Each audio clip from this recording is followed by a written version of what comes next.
El padre Arintero está desarrollado ampliamente por un discípulo suyo, en cierta manera, que es el padre Garrigou Lagrange, que escribió el libro clásico Las tres edades de la vida interior, que siempre es muy recomendable leer y también difundir, porque es un libro muy claro.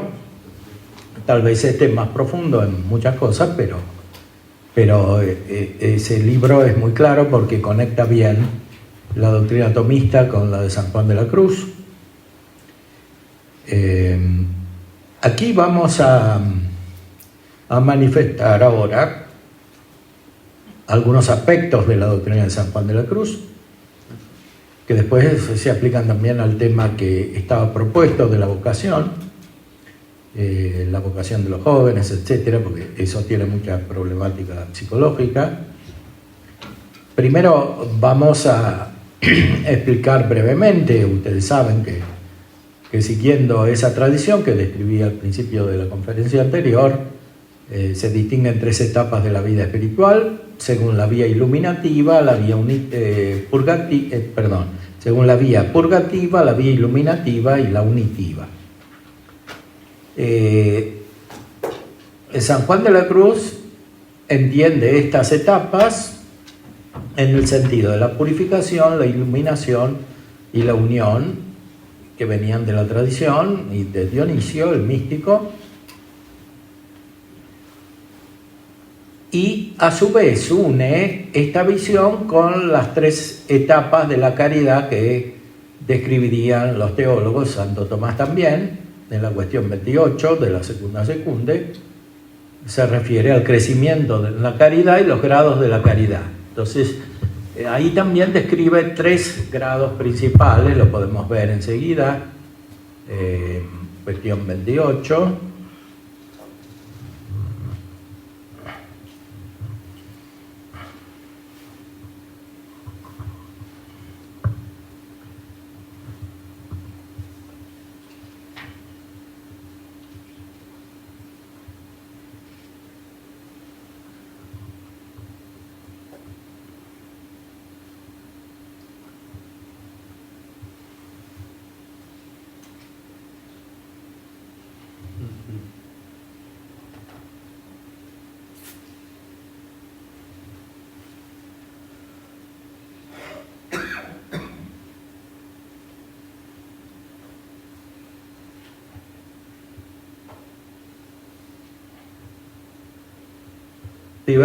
Es cuestión 24, diversos grados de la caridad, artículo 9. San Agustín escribe: cuando la caridad ha nacido se nutre, es la de los principiantes, nutrida se robustece, la de los aprovechados, siendo robusta se perfecciona, la de los perfectos. Hay pues un triple grado de caridad. La compara con el crecimiento humano, con el crecimiento biológico, pero en parte se puede comparar con el crecimiento psicológico natural. Bajo algunos aspectos, el crecimiento de la caridad puede ser comparado con el crecimiento corporal. Aunque se pueden distinguir muchos grados, presenta no obstante determinados periodos muy bien determinados, caracterizados por las distintas actividades o aficiones hacia las que es impulsado el hombre a medida que va creciendo. Así existe la edad infantil, antes de llegar al uso de la razón. Viene después un segundo estado que corresponde al momento en que comienza a hablar y a razonar. Luego un tercer estado, el de pubertad, cuando el hombre es apto para engendrar, y así desde ese momento hasta que logra su desarrollo perfecto. De estas características, los autores espirituales subrayan en la segunda etapa de la vida espiritual, la de los aprovechados o aprovechantes, la razón, el uso ya perfecto de la razón. Entonces, en la vida espiritual también sucede que por la gracia se llega a un uso más perfecto de la razón, cosa que al principio no está. Por eso los principiantes se apoyan más sobre el afecto, las pasiones. Y los perfectos superan la razón y llegan a la unión espiritual, movida por el Espíritu, iluminada por el Espíritu Santo, con Dios. De forma semejante, en la caridad se distinguen también diversos grados según las preocupaciones dominantes que impone al hombre con su aumento. En primer lugar, la preocupación primordial del hombre debe ser apartarse del pecado y resistir a las concupiscencias que lo mueven en sentido contrario al de la caridad. Es la ocupación de los principiantes, cuya caridad se debe nutrir y fomentar para que no se pierda. O sea, los principiantes, para ser realistas, no son todos los que están en las parroquias, por ejemplo. Son los que están en las parroquias, pero no van del pecado mortal a la gracia y viceversa todo el tiempo, sino que son estables. Porque si no tienen la gracia, no son principiantes. O sea, están antes. Todavía se tienen que convertir. Entonces, es gente estable en la gracia. Esto no quiere decir que un principiante eventualmente no pueda caer en un pecado mortal, pero no es lo corriente. O sea, el principiante es uno que de verdad tiene vida espiritual y se preocupa por la vida espiritual y es fervoroso, hace penitencia, dice San Juan de la Cruz. Aunque tiene defectos, son defectos que no son contrarios a la gracia. El que comete pecados mortales como fornicación, masturbación, adulterio, otras cosas parecidas, no es principiante propiamente hablando. Puede tener fe informe, pero no es principiante. Entonces no hay que confundirlos.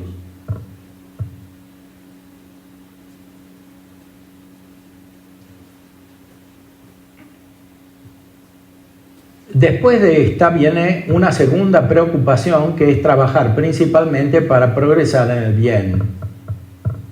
Esta preocupación es la propia de los aprovechados, que se esfuerzan principalmente en robustecer la caridad por el crecimiento. Aquí hay un cierto matiz de diferencia entre Santo Tomás y San Juan de la Cruz. San Juan de la Cruz, la etapa de los principiantes la extiende más. O sea, estos que se preocupan en crecer son también principiantes hasta que no tienen una transformación importante que viene por una infusión más profunda de la luz divina y se hacen contemplativos. O sea, para San Juan de la Cruz, por ejemplo, los que hacen oración todos los días y hacen meditación son principiantes. Pues la meditación es un uso imperfecto de la razón en la cual interviene la imaginación, dice San Juan de la Cruz, o sea, los sentidos internos. Entonces las personas no son suficientemente espiritualizadas, intelectuales, racionales, porque en su actividad mental tiene un lugar central el conocimiento sensitivo, que ayuda a la razón naturalmente, pero aquí se trata justamente del efecto que la gracia produce sobre las facultades mentales, sobre las potencias del alma. Entonces, cuando la gracia llega, pero todavía se usa mucho la imaginación, que es necesaria para razonar, porque, como dice Aristóteles, el alma no conoce sin la imagen. La imaginación no es solo necesaria para hacer la abstracción de un concepto, de una especie que manifiesta la esencia de una cosa, sino también para pasar de un juicio al otro, que es el razonamiento. Y eso se hace en la meditación. No es solamente razonamiento en el sentido silogístico, intervienen factores afectivos, etcétera, conocimiento por connaturalidad. Es muy compleja la meditación, ¿no? Uno toma un texto bíblico, medita, dialoga con Cristo, etcétera. Según las configuraciones psíquicas, la meditación se hace de diferente manera, pero consiste siempre en actos complejos. Entonces, para San Juan de la Cruz, los principiantes meditan. Si no meditan nada, no son principiantes. O sea, claro que hay mucha gente que no medita nada. Ni el Evangelio, ni libros espirituales, ni de santos. Aquí se trata de gente que tiene vida espiritual, o sea, que tiene la presencia del Espíritu Santo porque tiene la gracia. Estos son principiantes coherentes si crecen, o sea, si ejercitan su vida cristiana. Si no crecen y no ejercitan su vida cristiana, normalmente las pierden. Que es algo experimental, esto está en la experiencia.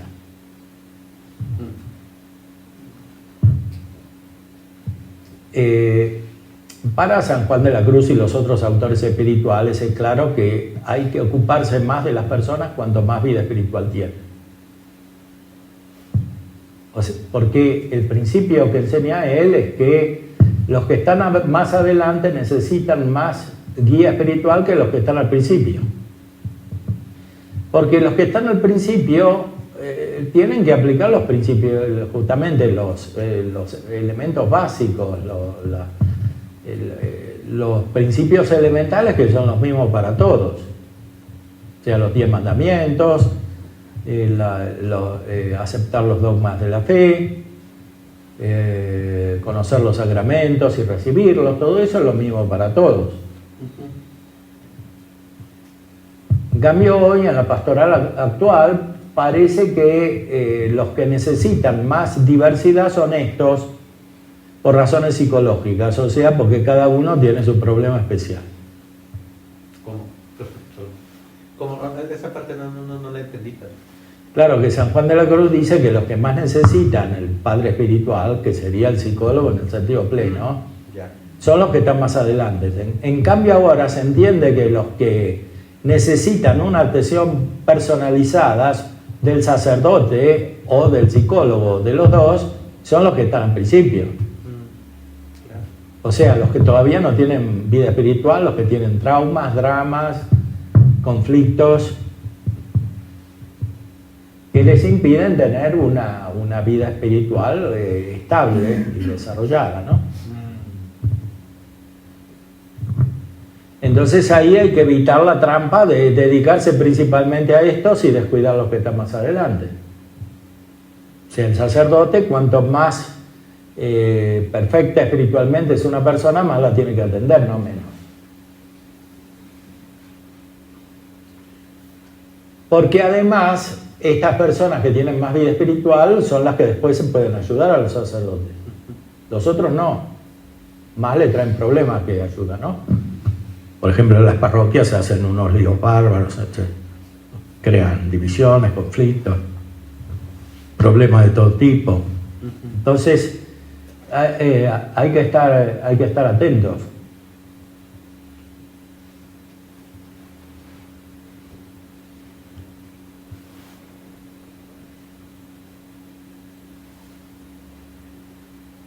Porque además estos que no tienen vida espiritual bien desarrollada suelen tener actitudes o más agresivas o más posesivas, entonces perturban el conjunto. Y el sacerdote tiene que mirar primero el bien espiritual, cuanto más perfecto, más atención, y después tiene que mirar el bien común siempre, ¿no?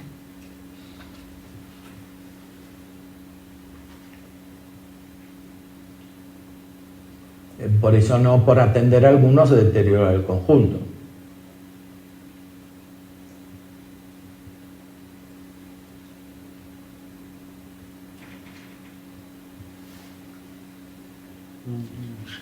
Bueno, segunda preocupación, trabajar principalmente para progresar en el bien. Esto también, por supuesto, lo tienen los aprovechados, pero lo hacen de una manera más espiritual, más racional. Llega por fin al tercer grado en el que la preocupación del hombre va encaminada principalmente a unirse con Dios y a gozar de Él. Para Santo Tomás es muy importante este gozo espiritual, lo pone en todos lados porque está en la revelación. San Pablo mismo dice, El Evangelio es gozo, paz. Es el grado de los perfectos. ¿Qué pasó?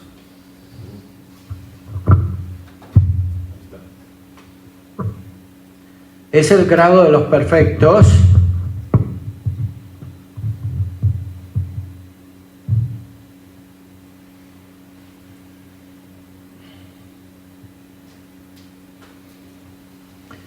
La preocupación del hombre va encaminada principalmente a unirse con Dios y a gozar de Él. El grado de los perfectos, los cuales desean morir y estar con Cristo.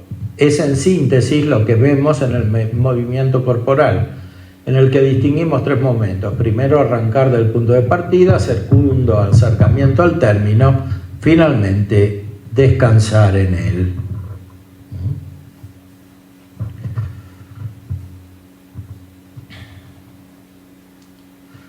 Quienes comienzan en la caridad, aunque progresen, se preocupan sobre todo de resistir al pecado, cuya impugnación les preocupa. Pero después, sintiendo menos esa lucha y como más seguros, se esfuerzan por llegar a lo perfecto. Los perfectos también progresan, dice, en la caridad, mas no es esa su principal preocupación. Lo que sobre todo les preocupa es unirse con Dios. Y aunque esta preocupación la compartan también los principiantes y los aprovechados, tienen sin embargo preocupación por otras cosas. Los principiantes por evitar el pecado, los aprovechados por adelantar en la virtud. En cambio, los perfectos están como conscientemente dirigidos a Dios permanentemente, o sea, el estado pleno de la vida espiritual es una conciencia perfecta que es continua de la presencia divina, no interrumpida, como sucede en los otros grados, sobre todo en los principiantes que dividen las actividades, o sea, tienen conciencia de la presencia de Dios cuando van a misa, reciben los sacramentos o tienen oración, pero no en los otros momentos. Entonces, el avance de la vida espiritual consiste en un proceso de unificación, o sea, que estas personas tengan una oración continua, una unión continua con Dios, sea cual fuere la actividad que realizan. Evidentemente, esto se da en proporción al tipo de actividad, ¿no? Porque hay actividades que requieren una atención sensible más intensa, ¿no? Son actividades prácticas, muy prácticas, ¿no? En las cuales hay que dirigir la mente totalmente a lo que se hace. Por ejemplo, en un entrenamiento militar, la mente tiene una actitud muy diferente que en el magisterio, en la enseñanza. Una cosa es enseñar biología y otra cosa es enseñar filosofía. Entonces, la actitud de la mente es muy diferente. El magisterio, dice San Tomás, es vida activa, pero depende de la contemplación. Cuanto más perfecto, es más contemplativo también el magisterio. Esto se aplica naturalmente en grado eminente al ministerio sacerdotal, que no solo es magisterio, también es guía espiritual, es culto divino y no solo permite de una manera superior, sino que exige una atención, una presencia de Dios. Como según la expresión de ese abad cisterciense, Yotar, el alma de todo apostolado, el alma, que es un título que estaba muy presente al principio del siglo XX y que después el Concilio Vaticano II cita, no cita el autor, pero la expresión sí, el alma de todo apostolado, 2 veces pone esa expresión.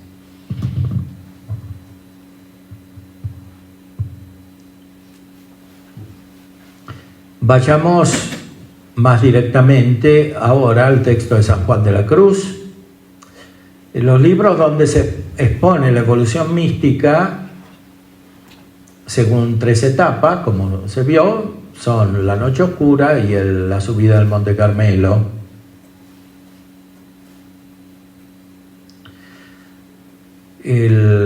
la subida al Monte Carmelo explicita sobre todo la actitud de la persona que crece en cuanto depende de ella.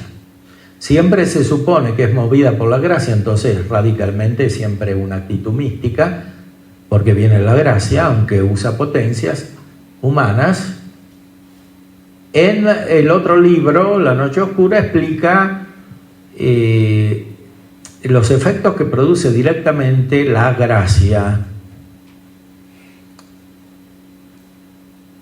precedentemente a la actividad del sujeto.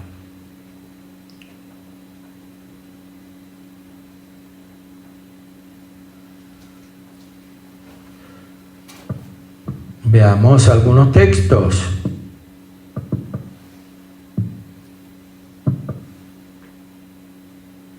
Que son la explicación de una poesía, la de La Noche Oscura.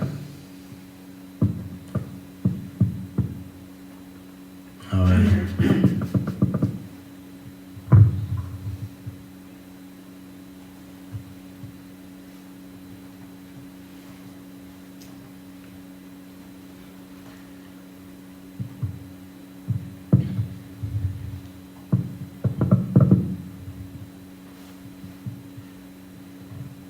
Veamos ya el prólogo.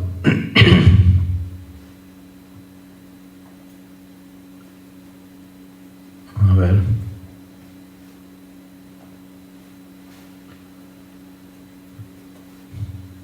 Para ver de declarar y dar a entender esta noche oscura por la cual pasa el alma para llegar a la divina luz de la unión perfecta del amor de Dios, cual se puede en esta vida, era menester otra mayor luz de ciencia y experiencia que la mía.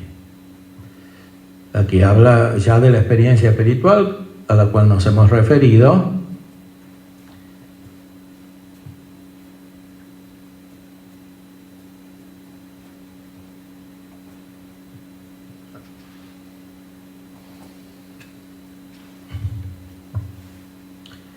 San Juan de la Cruz tiene presente este principio radicalmente católico, o sea, es posible llegar a la perfección espiritual. La visión protestante tiene un principio muy diferente, no es posible llegar a la perfección, no hay perfección.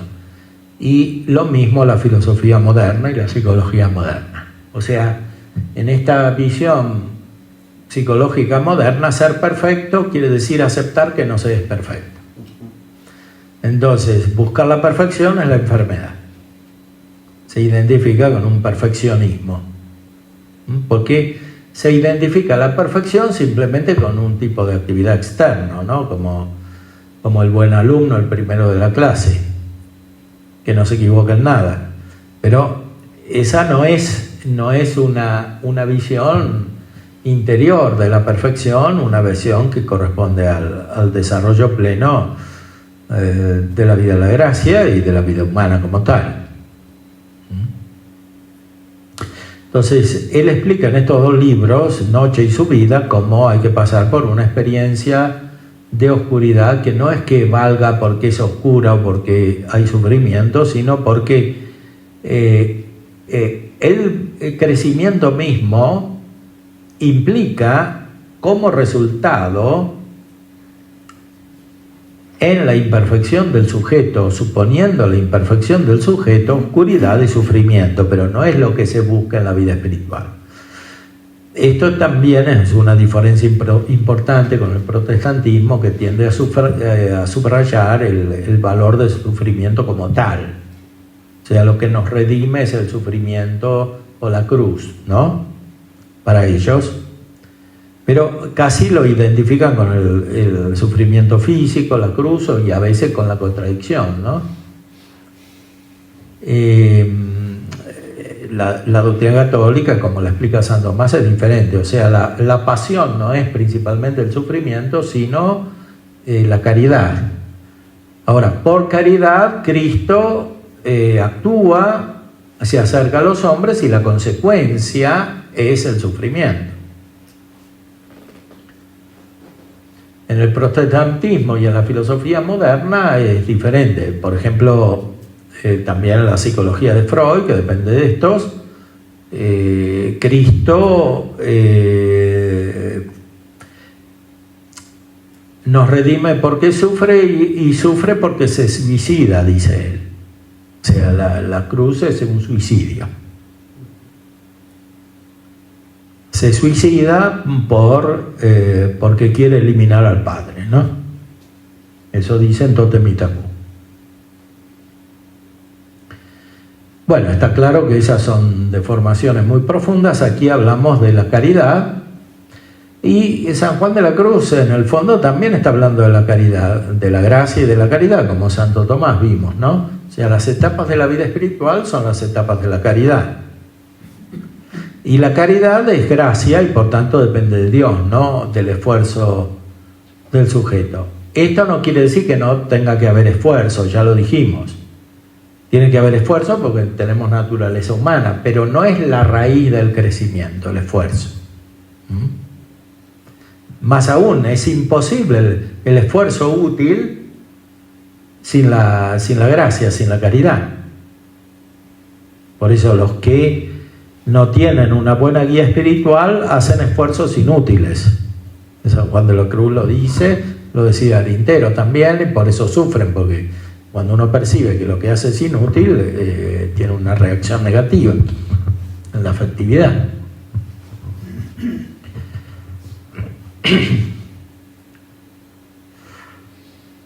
Son tantas y tan profundas las tinieblas y trabajos, así espirituales como temporales, porque ordinariamente suelen pasar las dichosas almas para poder llegar a este alto estado de perfección, que ni basta ciencia humana para lo saber entender, ni experiencia para lo saber decir. Porque solo el que por ello pasa sabrá sentir, mas no decir. Y también el concepto de experiencia, la noción, es muy importante. Esto es experiencia propiamente espiritual, porque la caridad viene del Espíritu Santo, la gracia viene del Espíritu Santo. Produce un nuevo conocimiento, una nueva conciencia y por tanto un nuevo sentimiento también, porque la sensibilidad se perfecciona, se hace más espiritual por la perfección del alma que recibe la gracia del Espíritu Santo. Este proceso de transformación es muy intenso y supone profundas tinieblas y trabajos, o sea, complicaciones, diríamos hoy, espirituales y temporales. Esto también es importante, no es solo una evolución interior, es una evolución de toda la vida. O sea, lo que le pasa a un empresario al cual le quiebra la empresa también puede ser parte de la noche oscura que está describiendo aquí, si tiene efectivamente una vida espiritual profunda.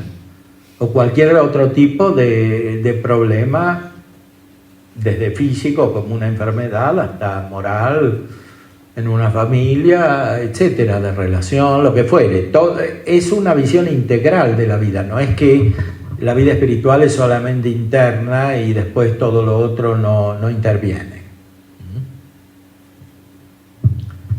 Todo llega a ser vida mística. Santo Tomás en la Summa, en la segunda secundia, al final habla de vida activa y vida contemplativa y dice, como decía aquí a propósito de la caridad, que el tipo de vida se distingue según lo que se busca principalmente. Cuando se busca principalmente la contemplación es vida contemplativa. Todo lo que se hace en orden a la contemplación entra en la vida contemplativa. Por ejemplo, trabajar, porque uno no puede contemplar si no vive, si no come, entonces tiene que trabajar. Eso, si está todo dirigido a la contemplación, es vida contemplativa. O sea, vida en el sentido pleno del término, que abarca todas las operaciones.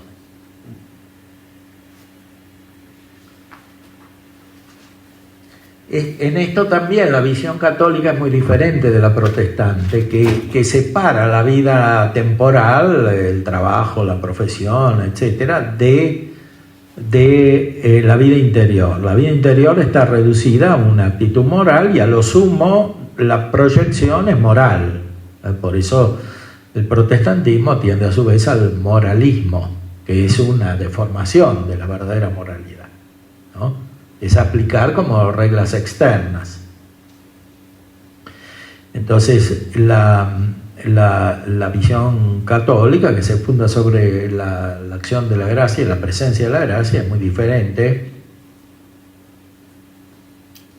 O sea, desde lo interior, todo confluye en una ayuda o un obstáculo al crecimiento espiritual. De cualquier modo, la transformación es muy intensa, quiere decir San Juan de la Cruz. O sea, pasan muchas cosas en la vida espiritual, no es una vida tranquila. En el sentido de que uno sí va a misa, comulga, tiene sus devociones, su director espiritual y toda la vida sigue como antes. Esa no es la concepción, pero lamentablemente es una concepción muy difundida. Porque ahora los que tienen una vida espiritual ordenada suelen ser los que tienen una vida más ordenada, por ejemplo, desde el punto de vista económico o social. Entonces, este tipo de personas y de ambientes suelen tener este problema, que después se manifiestan, porque, claro, para ellos la vida es ordenada, pero después los hijos que tienen sufren las consecuencias.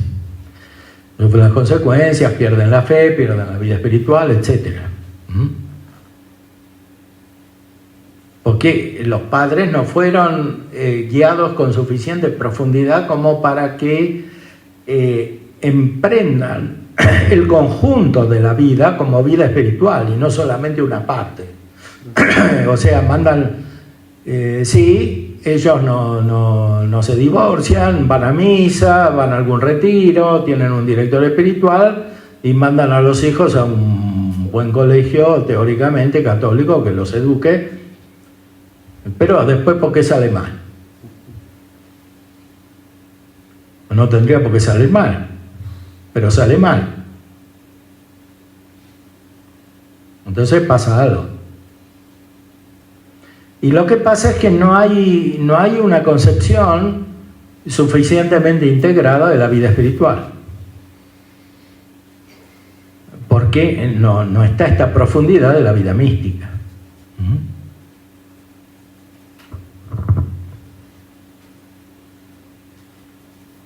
O sea, la vida mística es integral, es una totalidad y implica todos los aspectos.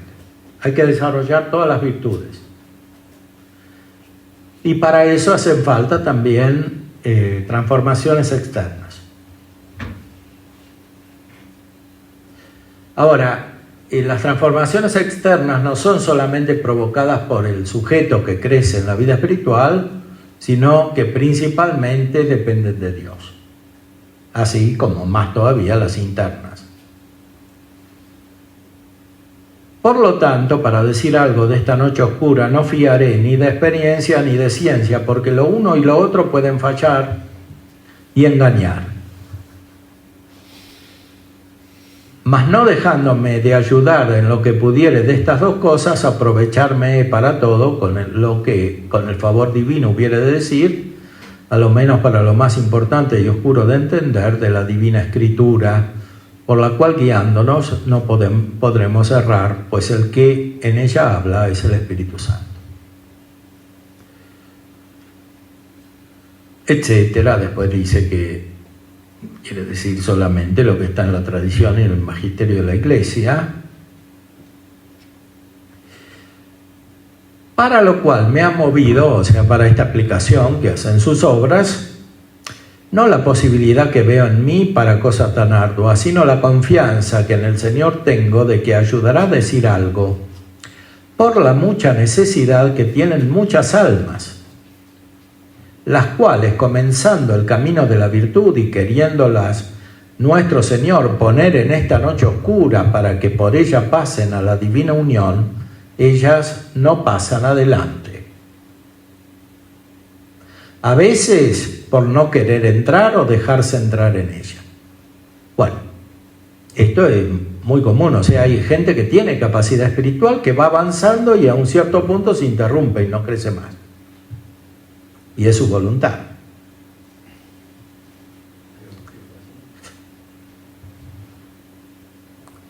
Eso pasa. Pero también hay otras causas. A veces por no querer entrar o dejarse entrar en ella. A veces por no se entender, o sea, porque no entienden qué les pasa. Este es un problema distinto. No es de voluntad, es de inteligencia. Por no se entender y faltarles guías idóneas y despiertas que las guíen hasta la cumbre. O sea que habría muchos más santos si hubiese más guías espirituales adecuadas, despiertas, dice aquí. Que quiere decir con una inteligencia que viene fortalecida, iluminada por la gracia. Y así es lástima ver muchas almas a quien Dios da talento y favor para pasar adelante, que si ellas se quisiesen animar, llegarían a este alto estado y quédanse en un bajo modo de trato con Dios, por no querer o no saber o no las encaminar y enseñar a desasirse de aquellos principios.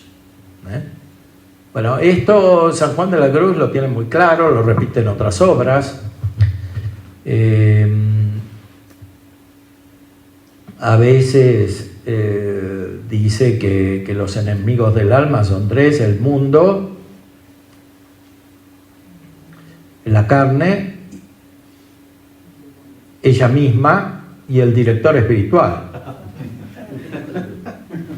Él lo dice en la llama de amor viva, o sea, el Padre espiritual, porque en vez de hacerla crecer, la hace estancar o retroceder.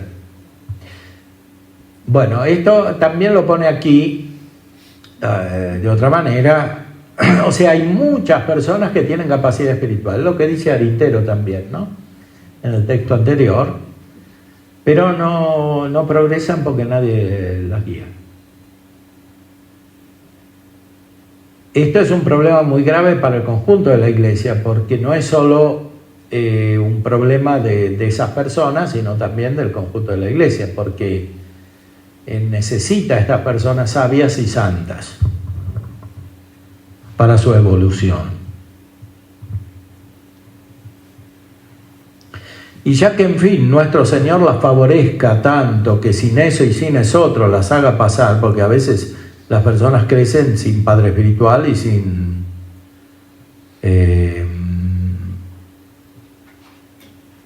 sin saber. Llegan muy tarde y con más trabajo y con menos merecimiento por no haber acomodadose ellas a Dios, dejándose poner libremente en el puro y cierto camino de la unión. Porque aunque es verdad que Dios la lleva, que puede llevarla sin ella, no se dejan ellas llevar. Y así camínase menos, resistiendo ellas al que la lleva, y no merecen tanto, pues no aplican la voluntad, y en eso mismo padecen más. O sea, no aplicar la voluntad implica mayor sufrimiento de parte de la sensibilidad, de las potencias afectivas. Porque cuando la voluntad es remisa, no tiene fuerza, hay conciencia, porque si hay voluntad, hay inteligencia. La voluntad siempre sigue a la inteligencia. Si hay posibilidad de un acto voluntario es porque la inteligencia está viendo algo. Ahora, esa misma luz de la inteligencia que le sirve para ver algo, le sirve para tomar conciencia de que su operación no corresponde a lo que ve, y eso la hace sufrir. O sea, de que los apetitos sensitivos, el apetito concupiscible, el apetito irascible no corresponden en sus operaciones a lo que ve la voluntad, y lo mismo los conocimientos sensitivos. O sea, el conjunto de su personalidad no corresponde a lo que ve. Este tipo de personas pueden volverse neuróticas según lo que describe Adler. No es la neurosis grave de del pecado mortal, de las conductas desviadas, o como decían en esa época, perversas, sino que es una neurosis más sutil, o sea que una persona percibe que no es generosa, que no está actuando según toda la fuerza que tiene.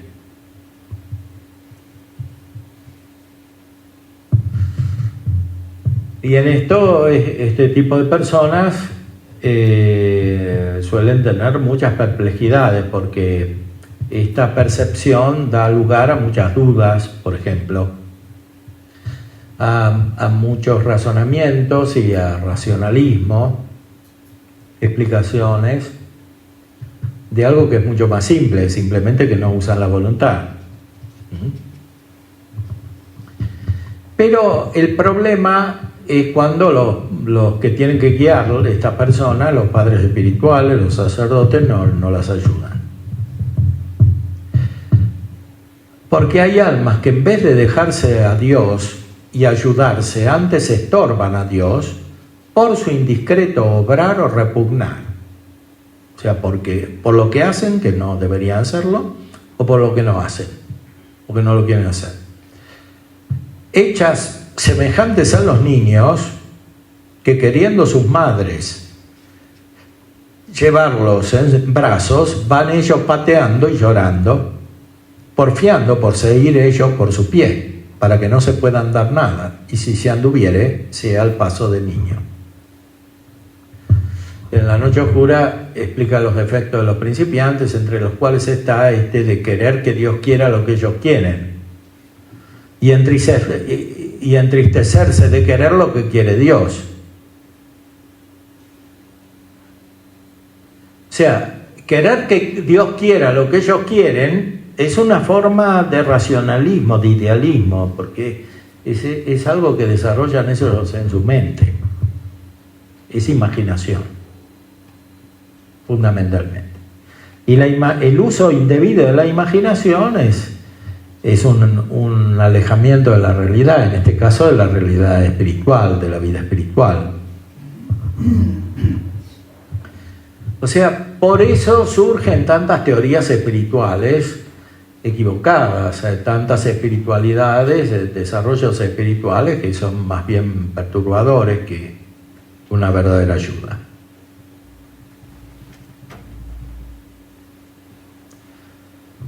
Y así, para saberse dejar llevar de Dios cuando su majestad los quiere pasar adelante, así a los principiantes como a los aprovechados, con su ayuda daremos doctrina y avisos, para que sepan entender o a lo menos dejarse llevar de Dios.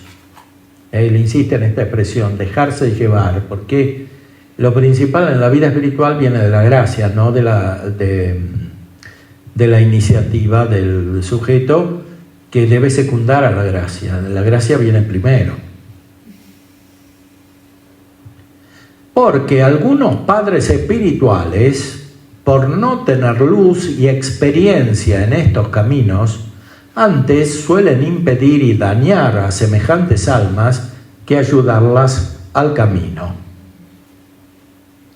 Hechos semejantes a los edificantes de Babilonia, que habiendo de administrar un material conveniente, daban y aplicaban ellos otro muy diferente, por no entender ellos la lengua. Bueno, aquí hay un problema muy importante.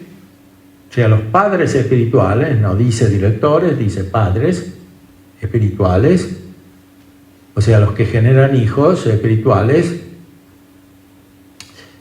San Juan de la Cruz dice que hay una relación espiritual entre el Padre y el Hijo, porque esta es como un reflejo de la vida de la Trinidad, la relación entre el Padre y el Hijo. Entonces, aquí los padres espirituales muchas veces, o sea, suelen impedir y dañar, no es solamente impedir, o sea, no es solamente que hacen que personas que tengan capacidad espiritual no la desarrollen, sino que además dañan. Esto por no tener luz, o sea, conocimiento y experiencia. Porque efectivamente la ayuda espiritual tiene que ser proporcionada a la gracia que tiene cada uno, a la luz y a la experiencia también.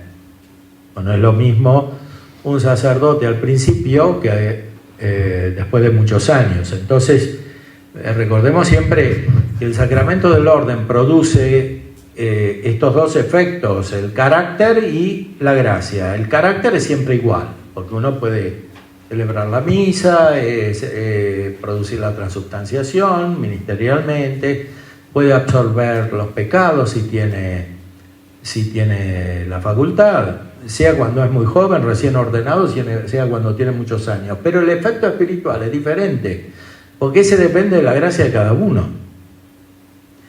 Ese efecto espiritual, que es el fin del carácter, de alguna manera lo utiliza en modo creciente el carácter. Y este es el factor principal en el sacramento del orden. O sea, es más importante un presbítero en su acción espiritual en la iglesia, que tiene una plenitud de gracia, que tiene santidad, que un obispo que no la tiene, por más que uno tenga un desarrollo del carácter superior al otro y pueda gobernar la iglesia, sobre todo en los actos externos, jurídicos, de manera superior, porque es natural. Por supuesto, el obispo debería tener una gracia ya desarrollada. Por eso, siguiendo a Santo Tomás y a Dionisio, los autores espirituales clásicos decían, para ser obispo hay que ser ya perfecto en la vida espiritual. O sea, no puede ser ordenado obispo uno que no es perfecto en la vida espiritual, porque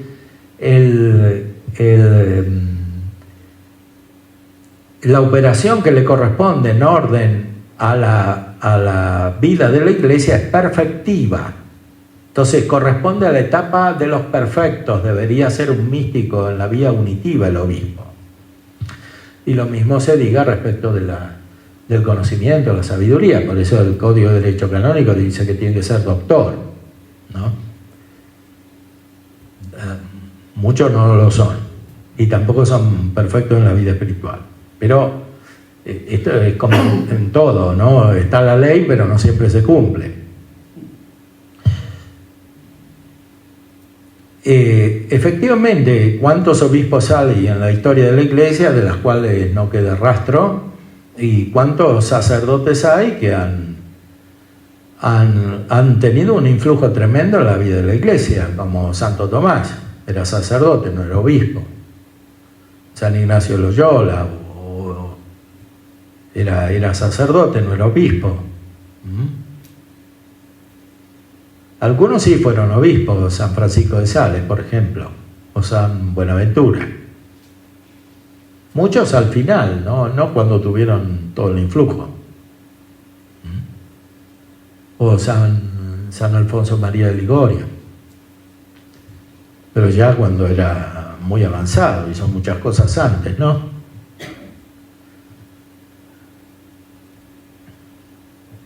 Entonces lo principal es esta paternidad espiritual. Ahora, desde el punto de vista de la paternidad espiritual se hacen muchos daños. El daño es el que describía Arintero antes.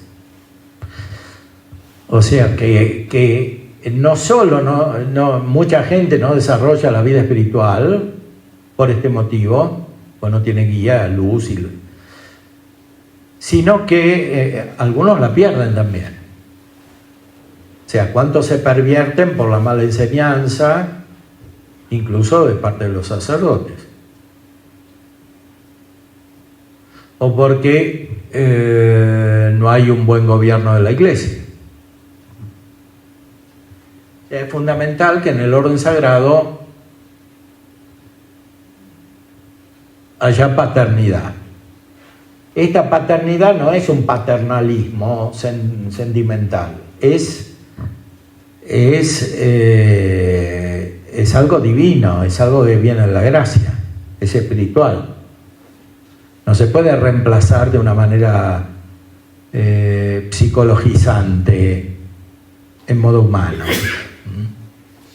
Por supuesto, cada uno tiene sus carismas, tiene sus dones, disposiciones naturales, no todos pueden hacer lo mismo, porque esta paternidad espiritual en cierta manera tiene una dimensión comunitaria, o sea, hay una unión en esta paternidad espiritual. No es algo simplemente individual. Pero tiene que aplicarse también de modo individual, porque la santidad en primer lugar está en la persona. Entonces, si no hay santidad en las personas, tampoco la puede haber en el conjunto, en la iglesia.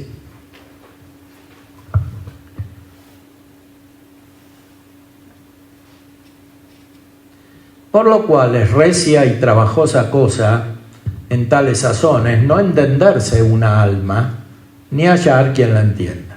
Bueno, a Santa Teresa le pasó esto, ¿no? Que iba de uno al otro y nadie la entendía. Pero ella fue buscando. Es fundamental esta búsqueda, así como es un principio moral. Primero, buscar la verdad, amar la verdad, también lo es buscar el consejo que lleva a la verdad. Y por tanto, esta paternidad.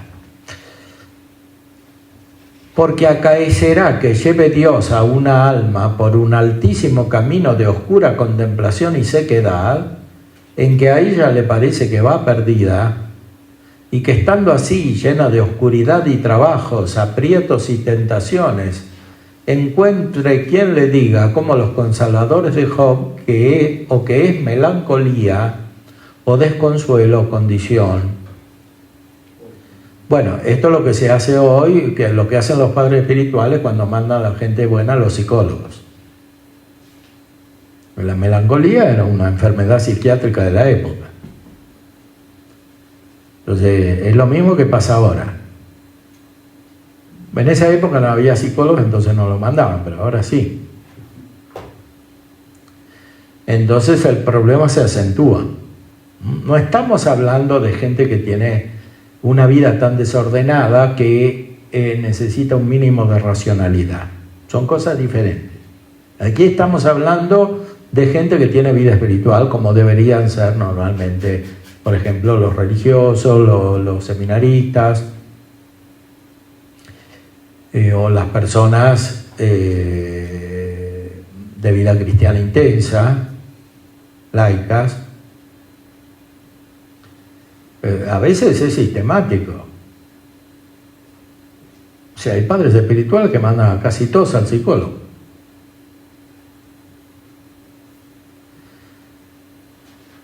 Pero esto no puede ser que sean tantos. Entonces, aquí hay algún problema.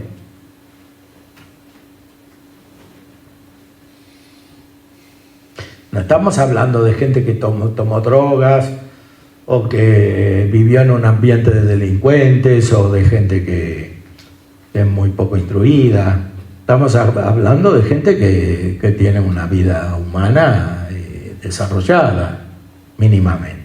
Entonces,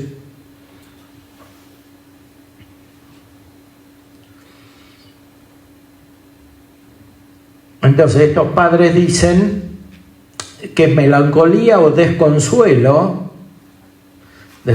diríamos una especie de depresión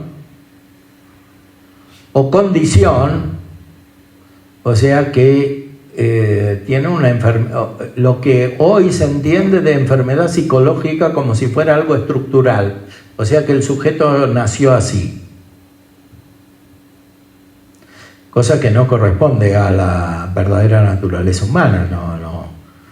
No, el sujeto puede nacer imperfecto, hay consecuencias de los hábitos malos, de los pecados, como se vio, es la naturaleza corrupta, pero no es que hay una enfermedad estructural psicológica que no es ni espiritual ni corporal. Enfermedad corporal naturalmente puede haber, y también la enfermedad psiquiátrica por razones corporales. O por razones corporales que a veces son neurológicas, o sea, inmediatamente referidas a lo psíquico, pero a veces no, porque uno puede estar muy mal psíquicamente porque realmente está enfermo. A veces hay personas que están enfermas de algo y no se dan cuenta que están enfermas porque nunca fueron al médico o no se lo descubrieron. Entonces, pero se sienten mal, ¿no? Puede pasar que vayan al psicólogo y el psicólogo los trate y resulta que tenían un cáncer en la cabeza, ¿no?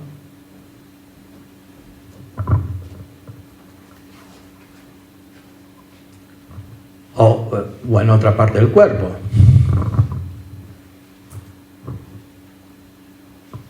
Aquí estamos hablando de otra cosa, o sea, estamos hablando de la evolución espiritual. Y también le dicen los padres espirituales que si se sienten mal podrá ser por alguna malicia oculta suya. Y que por eso la ha dejado Dios. Y así luego, enseguida, suelen juzgar que aquella alma debe de haber sido muy mala, pues tales cosas pasan por ella. O sea, hay una visión muy superficial del gozo espiritual. Sí, el Evangelio es gozo, como dijimos, pero en el hombre hay muchos niveles. Entonces, ese gozo está contenido en la gracia, pero para que haya conciencia de la gracia, y por tanto para que se despliegue ese gozo espiritual, para que se haga presente, tiene que haber una evolución que haga que el hombre se convierta efectivamente en espiritual.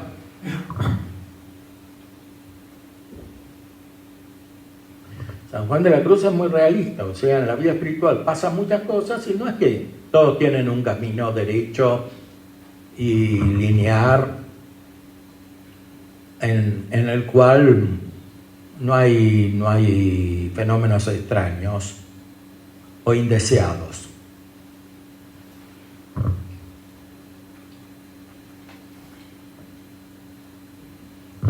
Y también habrá quien le diga que vuelve atrás, pues no haya gusto ni consuelo como antes en las cosas de Dios,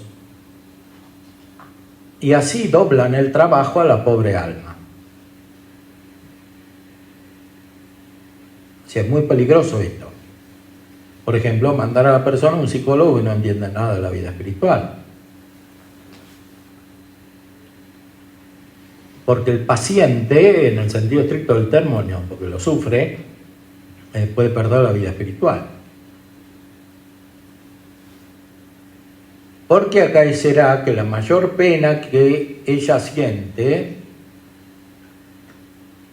sea del conocimiento de sus miserias propias, en que le parece que ve más claro que la luz del día, que está llena de males y pecados, porque le da Dios luz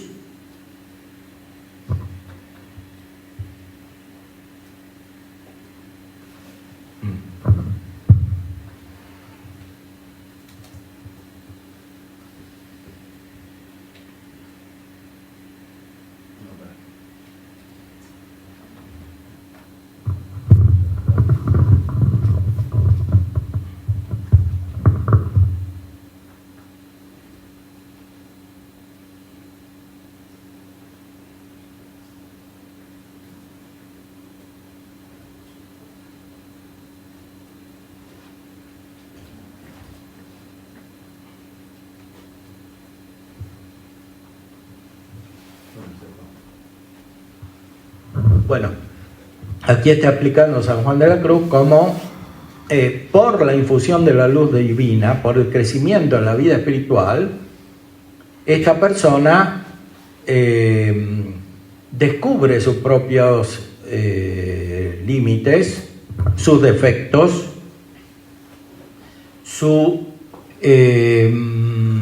incluso sus hábitos de pecado, que no son pecados mortales, propiamente hablando, porque de otra manera no tendría vida espiritual, no tendría evolución, no le pasarían todos estos fenómenos interiores. La oscuridad que tienen estas personas es muy diferente de la que tienen los que están en verdadero pecado mortal, que es confusión, es contradicción, es rebeldía.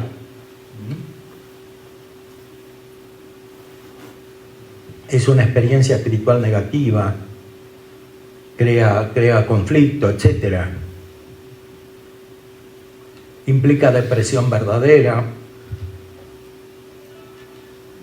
Aquí no hay ese tipo de depresión, porque el espíritu está activo.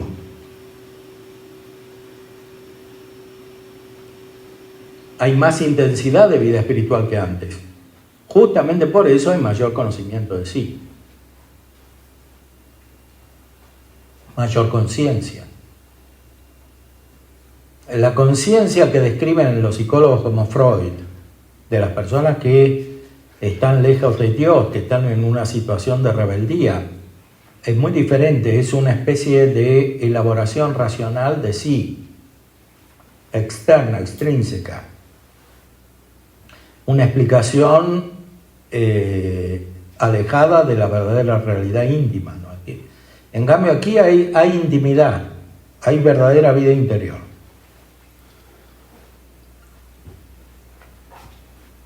Entonces es muy diferente saber reconocer la diferencia de estado entre las personas.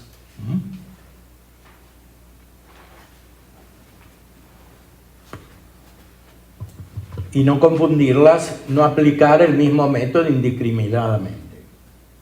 Que puede ser un método psicológico o puede ser un método espiritual, de espiritualidad. Normalmente los métodos espirituales que existen en la Iglesia son, por ejemplo, en los diferentes movimientos modernos que hay, antes en parte en la vida religiosa, normalmente son para principiantes, o sea, sirven para personas que están al principio de la vida espiritual, incluso a veces para personas que todavía se tienen que convertir, ¿no? Para traerlas. Pero no sirven de la misma manera para los que están adelante. Entonces, aplicar el mismo método para todos puede ser contraproducente, dañino, aunque sea un método espiritual. O como se llama hoy, una espiritualidad. Uno sigue una espiritualidad, el otro sigue la otra.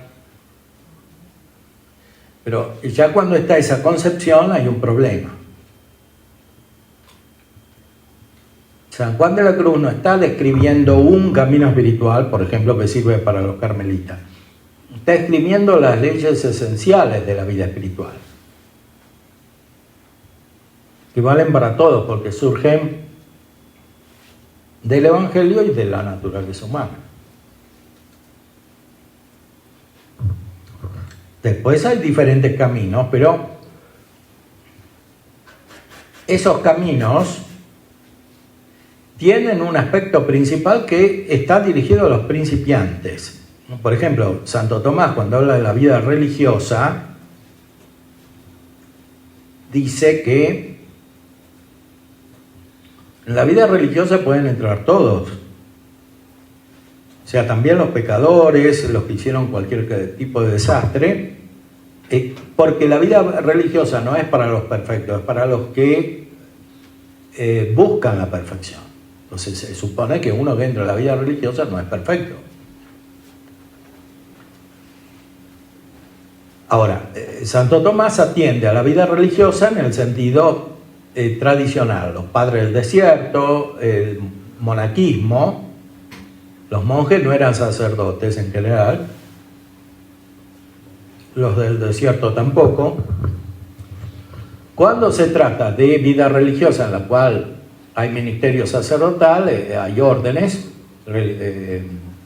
sagradas, el criterio es otro, porque así como el obispo debe ser perfecto, el sacerdote debe ser iluminado, debe estar en un estado ya contemplativo para ser ordenado. Entonces, en este tipo de vida religiosa se supone que existe ya la perfección, por lo menos cuando están las órdenes sagradas, una perfección proporcionada a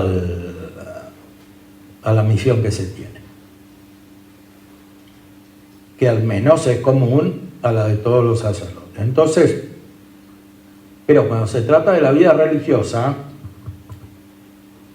sin considerar el estado sacerdotal, necesariamente hay elementos que sirven para los principiantes. Y mucho más en los movimientos modernos.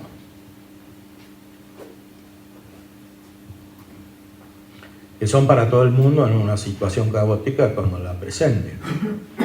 Entonces, cuando se aplican indiscriminadamente los mismos métodos espirituales a todos, se producen daños.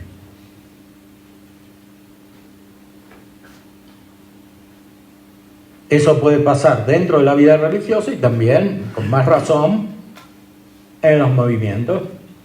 Y también puede pasar en las parroquias, por lo que dijimos antes, ¿no? Porque se trata de la misma manera los que están en situaciones diferentes, o en una diócesis.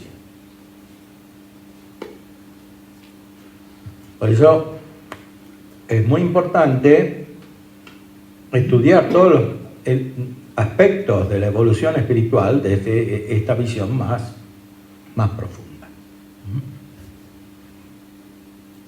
Bueno, no sé si quieren hacer preguntas. Padre Alfonso. Padre, me parece que en la formación sacerdotal, tanto en los seminarios diocesanos como en los seminarios para la vida religiosa en general, o no se da una formación de cara a ser padres espirituales, o se da no de manera profunda, haciendo todos estos distingos que usted acaba de hacer para saber realmente guiar a las almas. Sí se nos dan los cursos de audiendas confesiones, cómo ser un buen confesor, cómo tratar al penitente, cómo distinguir y aplicar la materia aprendida, tanto dogmática como moral, ¿no? Para también ser sanadores e incluso en un cierto grado buenos psicólogos, como usted hablará después, en la confesión. Pero me parece que esto es un punto urgente, volver a recuperar esa dimensión del sacerdote como padre espiritual que engendra espiritualmente, pero que necesita tener este conocimiento, esta ciencia espiritual del crecimiento, de las etapas, de las edades de la vida interior, para saber qué tipo de alma estamos dirigiendo y después cómo resolver los problemas de esa alma, claro, siempre invocando al Espíritu Santo, que está entre el dirigido y el que dirige, ¿no? Creo que falta, hay que volver a esta dimensión del sacerdote como padre espiritual y también crear, por medio de las estructuras eclesiales, este servicio, volver a entender que no basta con confesar, con celebrar la misa, con sacramentalizar el ministerio, que claro que es lo principal, los sacramentos, pero no basta eso para la vida ordinaria, la vida diaria, no basta para el gasto de la vida. Hay que ser padres espirituales y las almas, según su grado de crecimiento, necesitan paternidad espiritual. Así es. Y eso tiene que comenzar en la formación sacerdotal, o sea, en los seminarios y en las universidades. Como dije anteriormente, en las universidades suelen enseñar espiritualidad a personas laicas. Entonces, es claro que no tienen la experiencia, por lo menos la experiencia necesaria para formar a los futuros padres espirituales, porque ellos tampoco lo son. Entonces, es claro que se toma la espiritualidad como si fuera una materia teórica más, incluso de segunda categoría, porque la espiritualidad es vista como una especie de sentimentalismo frente a la seriedad de la teología moderna, que es racionalista. Entonces, claro que siempre vale más la razón que el sentimiento. Entonces, la espiritualidad es una cosa dejada para personas que no tienen tanto desarrollo intelectual, podríamos decir. Entonces, o para teorías que no son tan serias, tan profundas, tan filosóficas, ¿no? Entendiendo mal la filosofía, modo idealista, racionalista, pero esa es la situación común hoy. Porque además se desconfía de la espiritualidad, porque hoy por espiritualidad se entienden los métodos que tienen los distintos movimientos congregaciones religiosas, es decir, como una especie de variedad en la cual hay una elección subjetiva, el criterio para seguir uno o la otro o lo que a uno le gusta más. Y eso es interpretado como si fuera la vocación, ¿no? Cuando la vocación, en cambio, es una sola y es la vocación universal a la santidad, que es el título de un capítulo de Genesi. Entonces, la vocación es algo de Dios, no es algo del sujeto. El sujeto responde como puede según las circunstancias que tiene, las capacidades, etc. Aquí se transforma en la noción de vocación y se la convierte en una disposición subjetiva según el modelo de la psicología contemporánea, ¿no? Hoy los psicólogos se ocupan de la vocación, pero ¿qué quiere decir para ellos? Analizar aptitudes del sujeto o impedimentos del sujeto, pero no consideran este elemento más fundamental, más esencial, que depende de principios teológicos espirituales, porque no tienen la formación para eso. Si no lo tienen los padres espirituales, menos lo tienen ellos, normalmente. Sí, padre. Estas etapas tengo entendido que no son progresivas, es decir, primero tengo que cumplir la primera para pasar a la segunda y la tercera, sino que, vamos a decir, de algún modo yo tengo la primera, pero tengo incursiones en la segunda y la tercera. Sí, claro. Y así, ¿no? Bien. Sí. Entonces, ahora, si es así, entonces la vida unificada, como se está diciendo, la vida espiritual, si queremos simplificarlo, si yo busco, dicho con palabras muy sencillas, la pureza e intención de agradar a Dios con mi vida, y las voy adquiriendo, vamos a decir, las voy ejercitando, y a la vez me voy sanando o me va sanando la gracia y mi esfuerzo que implica ese trabajo. Sí. ¿Por qué digo esto? Porque a veces percibo que hay muchas actividades de sanación y nunca sanan. Claro. Nunca sanan. Mire, tengo yo por ahí algunas personas que han hecho, yo creo que, no sé si 10 años de duelos. Y yo digo, ¿y cuándo se va a acabar esto? No sé, un poquito así. La vida unificada, digo, si yo quiero, por ejemplo, simplificarle a una persona, a mí se me ocurre, es decir, oye, pues, mira, busca agradar a Dios en todo lo que vas haciendo. No quiero decir que tengo que estar conscientemente haciendo, pero sí, pues desde que me levanto, Señor, gracias al Señor, le voy dando, pues así esa orientación, sin tantas complicaciones. No sé si estoy bien. No, eso es lo básico, lo fundamental, pero después hay que iluminar. Y, o sea, el sacerdote tiene que estar en la vía iluminativa, pero tiene que iluminar, porque es la función propia. Entonces, iluminar, a veces con los consejos directos de uno, dirigidos a que las personas crezcan espiritualmente, y a veces también indicando los medios de formación adecuadas. Hay que dar consejo para que accedan las personas, según su capacidad, a los libros espirituales de los santos, sobre todo los escritos de los santos, ¿no? Más que las vidas de los santos, porque la vida cada uno la entiende a su modo. Además, las vidas de los santos están en contextos muy diferentes en general de los nuestros. Son santos medievales, o Santa Teresita, que vivía en una provincia de Francia, en un contexto totalmente diferente del nuestro. Entonces, sí, la vida está bien, pero más que la vida hay que ver lo que le escribieron los santos, ¿no?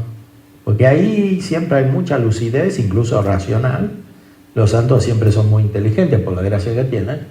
Entonces, escriben profundamente, y cuando las personas leen a los santos, se van espiritualizando, van asimilando. Entonces hay que recomendar mucho, no solo la lectura de la Sagrada Escritura, que del Evangelio, que es básica, meditar el Evangelio, insistir en eso, sino también los grandes santos. Que las personas lean. A veces es más importante eso que otros actos, por ejemplo la adoración. Ahora hay mucha adoración que está muy bien, pero hay que ver cómo se entiende la adoración, ¿no? Porque si es una especie de vacío mental en el cual no está verdaderamente la contemplación, no tiene tanta utilidad eventualmente como una buena lectura espiritual. Una cosa tiene que estar finalmente complementada con la otra. O se entiende la adoración como un estado sensitivo, ¿no? Como si se estuviera viendo a Cristo porque se ve la hostia. En realidad no se ve a Cristo viendo la hostia, se ve el accidente del pan. O sea, a Cristo se lo percibe espiritualmente. Porque hay que creer, como dice el Tandumergo, ¿no? Y Santo Tomás lo escribió. O sea, los sentidos se equivocan, es la fe. Pero la fe está en la inteligencia, no está en los sentidos. Ni externos ni internos, porque puede haber personas que van a la adoración con una actitud sentimentalista. Entonces se sienten bien ahí, están tranquilas, o en su casa no están tranquilas. Pero hay que tener cuidado que no sea una actitud natural o naturalista. O sea, que sea verdadera adoración y por tanto que se ejercite la fe y la inteligencia. Pero para que eso sea así hay que disponerla. O sea, como dice San Juan de la Cruz, en la etapa de los principiantes tiene que haber meditación, pero si las personas no tienen meditación porque no usan la razón, no se van a disponer bien. Y para eso es muy útil. Primero la lectura de la Sagrada Escritura directamente y después la de los santos, los escritos de los santos. A ver si muchas preguntas, no sé. Sí, hace rato ya nos prevenía usted de cómo distinguir la cuestión del acompañamiento espiritual y en algunos momentos la orientación psicológica. Sí. Pero también hace rato decía usted que la desolación puede ser un movimiento del espíritu frente a las miserias en esta Claro. iluminación que Dios hace. Pero ¿cómo ayudar de repente a aquellas personas para distinguir? Porque creo que hay en algunos casos una línea delgada entre esta desolación que puede ser un movimiento del espíritu y una enfermedad que considero del espíritu que puede ser el escrúpulo de conciencia, ¿no? Donde se empieza a padecer más por escrúpulo que por iluminación. Entonces, ahí... Bueno, San Juan de la Cruz trata el tema y dice que depende de la causa del escrúpulo. Si es porque se está creciendo de verdad espiritualmente y las personas no tienen todavía suficiente conocimiento, porque, por ejemplo, no estudiaron teología moral, el escrúpulo puede tener una función positiva, porque quiere decir que Dios se está iluminando de tal manera que hace ver que la inteligencia de esta persona en el estado en el cual está no puede resolver todos los problemas morales. A veces simplemente porque no conoce, porque no tiene instrucción.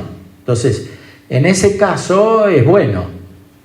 En otros casos es malo, porque puede significar una actitud perfeccionista y soberbia. O sea, y pueden cubrir el hecho de que no se toman decisiones respecto de aspectos mucho más fundamentales que aquellos que aparecen en el escrúpulo o en los problemas de conciencia. Entonces, en este caso, sí, problema psicológico es, porque todo es psicológico, porque pertenece a la misma alma.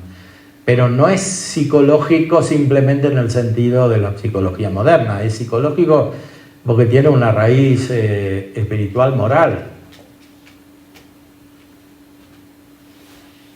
Porque la actitud ante la ley, que es en el fondo lo que funda este problema, es fundamental, es estructural, es íntimo a la vida personal. La vida humana no puede crecer sin una actitud positiva ante la ley, que es la obediencia.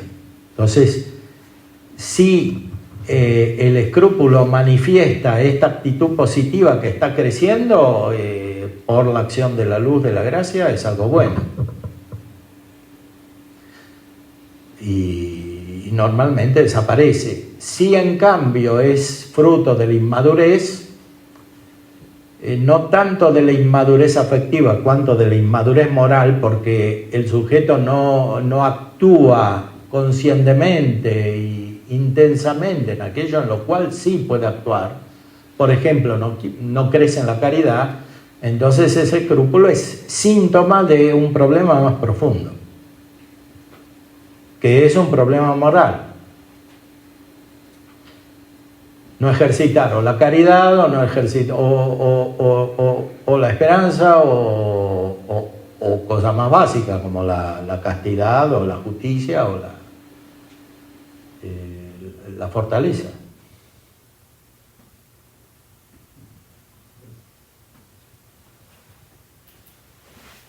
Sí, Padre. Padre, así como padre espiritual o director espiritual, lo veo así como dos grupos desde el punto de vista moralista. El primer grupo es, las personas tienen un problema familiar, un problema laboral, tienen un problema. Y cuando vienen con uno, pues das muchas luces, estrategias junto con ellos. Y esa es una manera de dar consejo, dirección. No basta, ¿verdad? Faltaría darle un camino, ¿verdad? Pero hay un grupo. Hay otro grupo que ya quieren algo más permanente, pero necesariamente desde el punto de vista moralista se ocupa un proyecto, ¿verdad? Un proyecto donde toque su vida en lo que él hace o en lo que él se dedica, en donde la persona está. El problema que a veces tienen es que no hay proyecto, ¿verdad? La persona viene y quiere como que una experiencia mística, espiritual, pero como que así rápido porque tuvo un encuentro, un retiro o algo que se imagina. Digo, un proyecto, porque un proyecto tocas los pies en la tierra con la mirada al cielo, ¿va? O sí, el cielo en ti, pero a veces el proyecto no hay. Y uno tiene que lidiar con ellos y ese es un poquito más difícil. Porque a veces la gente se resiste porque quieren, inclusive dicen, no, mejor me voy con los religiosos y luego me voy, pues andan en todas partes. Sí, dando vueltas por todas las congregaciones. Sí. Y no, es que tienen que tocar, estás aquí en la tierra, pero no estás de la tierra, pero pues hay asuntos donde se puede cristianizar tu ejercicio de tu espiritualidad. A veces la dificultad viene en el proyecto que no lo tienen las personas, ¿verdad? Sí, ahí hay que dar una educación bien fundada, espiritualmente. El hecho de que vayan a un retiro, tengan una iluminación es bueno, porque antes no tenían nada. El problema es que tienen que ser coherentes con esa luz que han recibido y traducirla en un modo de vida. Para eso hay que ir de lo más fundamental a lo más accesorio. Y lo más fundamental es, en el caso de las personas adultas, que sean coherentes con la elección que hicieron, por ejemplo, de un modo de vida, el matrimonio o la vida consagrada, la vida religiosa, el sacerdocio. Entonces ahí se trata más bien de sacar las consecuencias de una elección que ya está hecha. En el caso de los jóvenes se aplica lo que dice San Ignacio en los ejercicios, o sea, tienen que elegir bien. Y para elegir bien hay que ir de lo fundamental, el principio y fundamento, a lo derivado, a los actos particulares, ¿no? Entonces, en los jóvenes a veces hay mucha perplejidad en la elección del modo de vida, porque no está lo fundamental. Cuando está lo fundamental, que es el fin de la vida espiritual, los medios, la necesidad de un crecimiento, de una evolución, todo lo que estamos explicando aquí, cuando ellos ya lo perciben, el problema se va resolviendo, pero muchas veces no se resuelve porque buscan una solución rápida, que puede ser el matrimonio, o que puede ser un tipo de vida religiosa o consagrada, cuando no está resuelto la dirección fundamental de la vida. Entonces necesariamente ahí va a haber problemas. Porque no hay un proyecto sólido a raíz de que no hay fundamentos sólidos en la vida espiritual. Entonces lo que hay que hacer no es tanto ayudarlos a hacer un discernimiento inmediato de un modo de vida o de otro, porque cualquiera de los dos va a salir. Si se casan, va a salir mal, y si entran en un convento, también. Entonces, porque hay personas que no están en condiciones. O sea, a veces quieren entrar en un convento, pero no se pueden casar. Si no se pueden casar, tampoco se puede entrar en un convento fácilmente, porque es verdad, para el convento hace falta menos disposiciones morales y perfección que para casarse. Si atendemos a la concepción original de la vida religiosa, ¿no? La vida religiosa es ya para convertir a la gente, no es para los perfectos. Para los perfectos es la vida religiosa de los sacerdotes. Bueno, eso es otra cosa, pero la vida religiosa en general es para todo. Ahora, esto debe ser entendido de una manera realista. O sea, si vienen drogadictos, tiene que haber una estructura que esté adecuada para ellos, ¿no? De hecho, la madre Elvira hizo esto, u otro tipo de personas, porque no vaya a ser que la vida religiosa, que las personas sean peores que antes, ¿no? O sea, una cosa es el principio universal. Seguir los consejos evangélicos, que la esencia de la vida religiosa es para todos, porque está en el Evangelio. No hace falta mucho discernimiento. Si uno le introduce a eso el discernimiento psicológico, de ver, a ver qué aptitudes tiene, qué otra, está transformando, está reduciendo el sentido de la vida religiosa, ¿no? Eso es para todos. Ahora, después que se encuentre el medio adecuado para realizarlo, es otra cosa. Además, en la vida religiosa moderna, que tiene muchas variantes activas, hay que ver las cualidades para ese tipo de actividad. Porque cuanto más activa es un tipo de vida religiosa, más perfección necesita, porque la verdadera acción evangélica y evangelizadora surge de la contemplación. Entonces, si son monjas y se dedican a la enseñanza, claro, no es lo mismo que recibir chicas que necesitan convertirse porque vivieron en un ambiente degradado. Son cosas diferentes. Entonces, ahí hay que analizar qué tipo de consagración o de vida religiosa es. Además, hay que distinguir la consagración, según los consejos evangélicos, de la vida religiosa, porque podría ser que no en un lugar o en una circunstancia no haya ningún tipo de vida religiosa adecuada. Pero la posibilidad de la consagración, según los consejos evangélicos, siempre existe, para todos, en cualquier contexto. Eso pasa mucho con las mujeres que no quieren ser monjas, muchas. Entonces hay que indicarles otros tipos de camino de vida consagrada. Que pueden ser personales también. Sí. Sí. Padre, estamos en un ambiente de crisis, de crisis de vocaciones, crisis de directores espirituales, Claro. crisis de formadores, crisis de confesores también. Cuando hablamos de una crisis, estamos hablando de que hay una imperfección Sí. en las cabezas, en los líderes,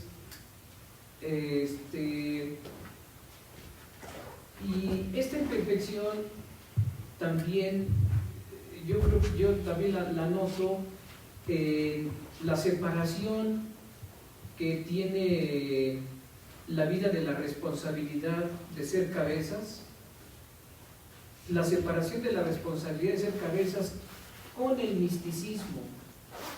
Es decir, hay muchos que somos cabezas, Sí. sea párroco, sea obispo, sea padre de familia o incluso el gobierno civil, que ejercen la autoridad separada del misticismo. Sí, Y eso hace llevar a los súbditos, a los que uno gobierna, por otros caminos imperfectos. sí, claro. Como dice el Evangelio, un ciego no puede guiar a otro ciego. No sé si nos ha hecho mucho daño el separar el misticismo o la espiritualidad del gobierno, del ser cabeza, del ser dirigentes, de ser padres. Sí, Porque un padre de familia es autoridad y sus hijos Sí, lo tienen claro. que obedecer. Pero quién sabe si el padre de familia, en su ejercicio de autoridad, tenga también el misticismo o la espiritualidad para ejercer su autoridad y conducir a los suyos hacia el camino de la perfección y en este caso hacia Dios, el bien común. Pero pienso que nos ha hecho mucho daño esa separación de ejercer la autoridad separado del misticismo. sí, es verdad, eso es un problema universal de la cultura moderna, no está solamente en el ejercicio de la autoridad, está también en el orden teórico, como ya vimos en la filosofía, en la psicología, pero también está en el orden práctico, porque el gobierno siempre es una aplicación de la razón práctica o de la misma razón en su función práctica. Entonces, en el ordenamiento de las acciones. El que gobierna tiene que tener la ley asimilada, o sea, la perfección de la ley universal y de la ley particular que él aplica. Y para esto tiene que tener los fundamentos adecuados, que son místicos en el orden natural, porque la metafísica, como ya dijimos, es mística, y místicos en el orden sobrenatural, porque la perfección de la razón práctica no puede venir solamente de la luz natural de la razón, sino que necesita la revelación. Porque la razón práctica guía acciones que se dirigen no simplemente a aprender verdades teóricas, sino a obrar bien, en orden a un fin. Y como obrar bien exige reformar la conducta, porque hay tendencias en sentido contrario por la naturaleza corrupta, y sus consecuencias, es necesario que haya una mística, y tanto más cuando la guía se dirige directamente al fin sobrenatural, a la beatitud, a lo que enseña la revelación de Cristo. Entonces, claramente, sí. Bueno, esto es lo que decía el padre Arintero respecto a la situación de la iglesia moderna, contemporánea. Y lo que decía el Arintero se cumple más todavía ahora, pues los problemas son más radicales. O sea, no solo no hay mística, sino que se pierde la razón también. Una última pregunta, padre. Padre, me queda una inquietud con respecto al propuesto por San Juan, por San Juan de la Cruz, acerca de que hay almas que destacan dentro de otras, porque superan una parte iniciática y que van ya buscando los bienes mayores, y es a las que se les tiene que poner mucho más atención. Supondría yo, por ejemplo, que son las personas de la vocación religiosa a los que se está refiriendo, es decir, aquellos que ya tienen una vocación específica, es decir, que dentro de su proceso de maduración han llegado ya a una etapa donde ya reconocen un llamado de parte de Dios a una vida específica que trae consigo nuevas responsabilidades para la vida. La cuestión es que nosotros tenemos una práctica por el momento donde vemos nosotros todavía una iglesia de masas donde se tiene que trabajar con todos. Sí. Y lamentablemente no siempre podemos nosotros dar una formación específica, salvo aquellos que van saltando, aquellos que de alguna manera, y después lo delegamos a otro, porque pues eso es lo que regularmente sucede. Entonces estamos en esta iglesia que busca abarcarlo y cada vez busca abarcar aún más, ¿no? vayamos más, hagamos esto más amplio, busquemos al otro, un gran espíritu misionero, pero vuelve a suceder un vicio que hemos tenido ya desde hace rato. Es un número muy pequeño de sacerdotes que cada vez se contabilizan en menor grado y es una mayor demanda de un pueblo que cada vez se hace mucho más grande y más necesitado de bienes espirituales, que aunque no los solicite, los necesita. Claro. Entonces, esta manera como San Juan de la Cruz, que tiene mucho sentido, ¿cómo nosotros podríamos pensar un pastoreo en la vida diocesana donde podamos nosotros cumplir esta misión? Efectivamente, como usted dice, es un problema. Cuanto más se habla de esto, menos funciona, ¿no? Sí. O sea, porque se habla de las periferias, Sí. se habla Sí. de llegar a todos y cada vez se alejan más todos. Ajá. Entonces, Sí. quiere decir que hay algún problema ahí, Sí, padre. que es normalmente un problema de concepción, ¿no? Como decíamos anteriormente respecto de la participación en la Eucaristía y de a quién predicar, aquí hay un problema análogo.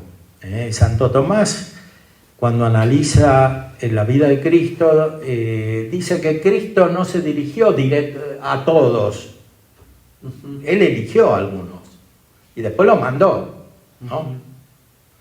O sea, hay que formar personas más cercanas. Porque el sacerdote solo no puede evangelizar a todos, ¿no? No, ni tampoco en cierta manera es su función principal. El sacerdote es el que tiene que estar cerca de Dios para traerle al pueblo los bienes de Dios, ¿no? Como dice la carta a los hebreos. El sacerdote tiene que generar una vida tan espiritual, tan perfecta en los que tiene alrededor, que esto se evangeliza. O sea, el sacerdote no es como un pastor protestante que va casa por casa y llega a todos, porque no, eso es imposible y además deteriora al mismo pastor, ¿no? Esa exigencia universal de hacer todo. No funciona ya, y cuanto más se le pide, tanto menos funciona. Entonces, porque al final que tiene el sacerdote que hace todo, se tiene que ocupar de lo menos espiritual, administrar lo económico, todo, y lo espiritual después lo hacen los otros, ¿no? La catequesis la hacen las señoras, y la lectura la leen los laicos, y la comunión la dan también, y entonces se va dando vuelta todo. No puede ser así. O sea, hay que ir al orden esencial de la vida de la Iglesia, que es el del Evangelio. Entonces, formar personas muy espirituales alrededor que lleguen a los otros. Normalmente esa es la función de la vida consagrada. Como dice Dionisio en el libro de la jerarquía eclesiástica, pone los obispos, los sacerdotes, los diáconos. Los diáconos son los que purifican al pueblo. Como decíamos antes de los psicólogos, ¿no? Bueno, puede haber otros que no sean psicólogos, que sean misioneros, que sean personas que lleguen a los extremos, a las situaciones dificultosas, situaciones de mayor alejamiento, etc. Y que poco a poco vayan purificando a esas personas para que se acerquen a la fe y finalmente encuentren al sacerdote, ¿no? No quiere decir que tiene que ser él directamente que hace todo. Porque si hace todo no puede hacer lo principal, Claro. que es contemplar y después celebrar los misterios y llevar a los otros a la contemplación, sobre todo por la paternidad espiritual. Ajá. Porque si no se crea un círculo vicioso, Por supuesto, sí. o sea, cada vez se deteriora más todo. Sí. Entonces, Dionisio dice que están los obispos, que son los que perfeccionan, los sacerdotes iluminan y los diáconos purifican. Y después de estos, él les pone un sacramento especial, vienen los monjes, que son como intermediarios entre los sacerdotes y el pueblo. Entonces, los monjes que son perfeccionados por el obispo y por los sacerdotes, reciben la luz superior, a su vez se la transmiten al pueblo. ¿Quiénes son esos monjes? Son los consagrados principalmente, y después las personas que pueden tener mucha vida espiritual, ¿no? Entonces el sacerdote tiene que dirigirse principalmente a esto, y el obispo también, antes que el sacerdote. Sería regresar a la dinámica normal, porque parecería que vamos por las 99 Claro. y dejamos a una, ¿no? Exactamente. Claro. Gracias. Pablo. Sí, sí, es como una concepción dada vuelta de la pastoral. Sí, sí. Muy bien, padre. Gracias, Pablo. Entonces hacemos el ángel, si te parece, Padre.